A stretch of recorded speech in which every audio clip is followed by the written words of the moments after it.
మనం ఈ లోకంలో అన్నిటి గురించి అడుగుతాం. నాకు ఇది కావాలి, అది కావాలి, ఇది కావాలి, ఎన్నెన్నో అడుగుతాం. కోరికలు ఉంటాయి ప్రియులారా. అది దేవుని యొక్క పరిశుద్ధాత్మ లేకుండా ఎటువంటి కోరిక అయినా సరే మనకు రాదు ప్రియులారా. ఏది కోరుకున్నా మనకు రాదు ప్రియులారా. ఎందుకంటే నువ్వు పరిశుద్ధాత్మను పొందు ప్రియులారా. అప్పుడు నీకు కావాల్సిన దేవుడు నీ కాళ్ళ ముందు తీసుకొచ్చి పడేస్తాడు ప్రియులారా.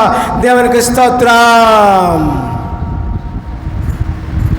కాబట్టి ప్రియులారా, పరిశుద్ధాత్మ అందరికీ కావాలి. పరిశుద్ధాత్మ ఉంటేనే నిజమైన క్రైస్తవుడిగా మనం జీవించగలం.